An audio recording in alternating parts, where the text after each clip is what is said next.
Kapamilya, gabayan ang inyong mga anak sa panonood ng programang ito.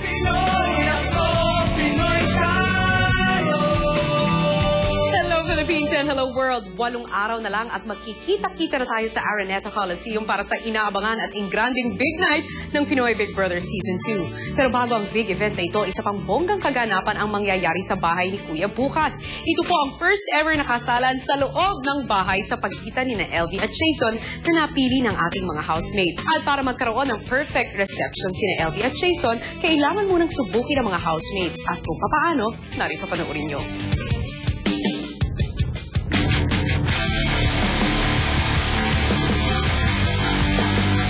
Sa kalagitnaan ng pag-ensayo ng mga housemates, tinawag dito niya si Bodhi para ibigay ang isang task. Bobby, Kuya. meron pa akong pagagawa. Housemates, susubukan ko ang inyong lakas, sikmura, at teamwork sa isang task na tatawagin kong minsan may isang baboy. Sa activity area ay may kailangan kayong linisin. Isang patay na baboy. Tatanggalin nyo ang mga laman loob nito. Kapag nagawa niyo ito, ang gantimpala niyo ay ang lechon sa wedding reception ni na Jason at Elvin. Sino na rito nakaranas sa makarungal-lungal na kagayatang ganito? First time mong kakatay, Nel? Hindi, marami na. Ayan na naman. That's Masarap so talaga, Nel. sad. Gusto pare? Hashtag? What? Ang dami na eh. Patay! Napatay! Step. Napaka-morbid. Ano pangalan niya? Sedi. What? Sedi. Sedi. Sedi. Sedi, gumising ka, Sedi. CPR. Buhayin niyo po si Sedi.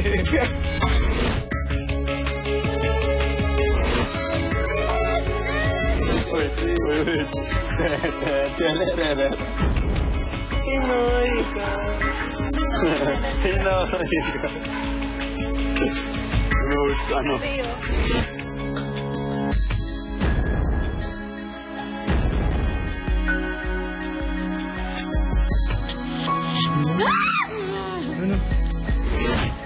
Sabi, go sabi.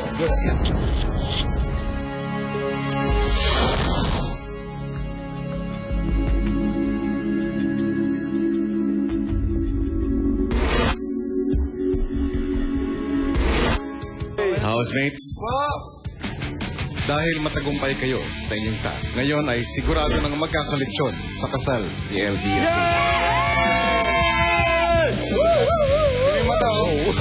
Kinagabihan naman ay bumalik muli ang kaba sa bawat isa nang muling marinig ang malakas na tintig ng puso.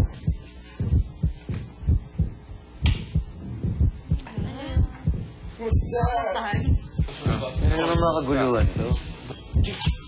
Kinakabahan ka ng walang dahilan. Naku guys, kabahan na kayo pero para saan nga ba ang lahat ng ito? Sabihan mo ang lahat ng mga kasama mo.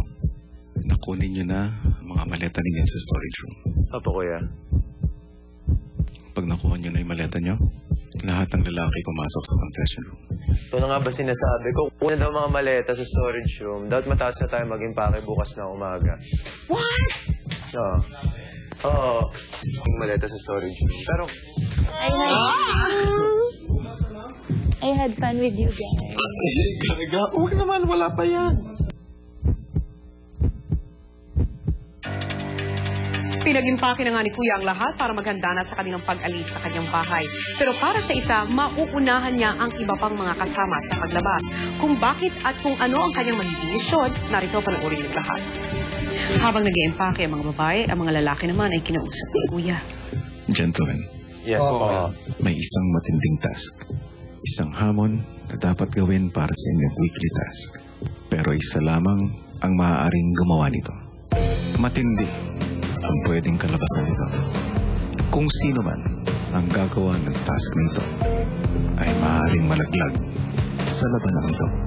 Isa sa pinaka-importanteng elemento ng kasal ay ang singsing. Ito ay kailangang hanapin at makuha. Pero ito ay nasa labas ng aking bahay. Sa isang malayong lugar, sino man ang gagawa sa task nito pag lumagpas ang 24 oras at hindi nakakatungtong sa aking bahay, alam niyo na ang mangyayari sa kanya. Ang pagkahanap ay magaganap sa ilalim ng tubig.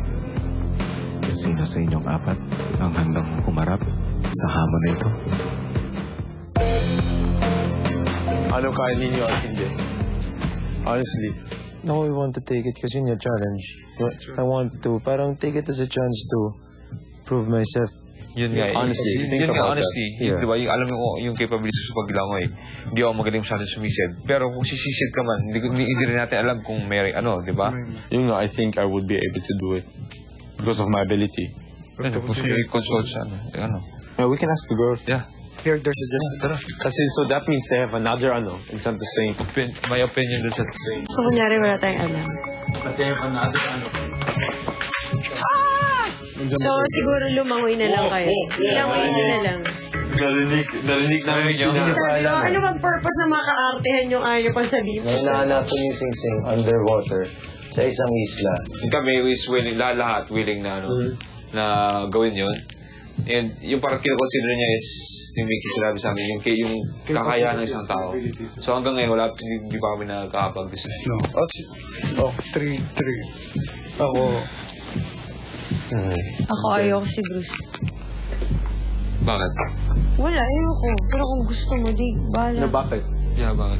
Kasi hindi natin alam kung anong pwede mangyari. I might not be here on Friday or hindi natin alam pinag-impake tayo. Alam mo yung ganun?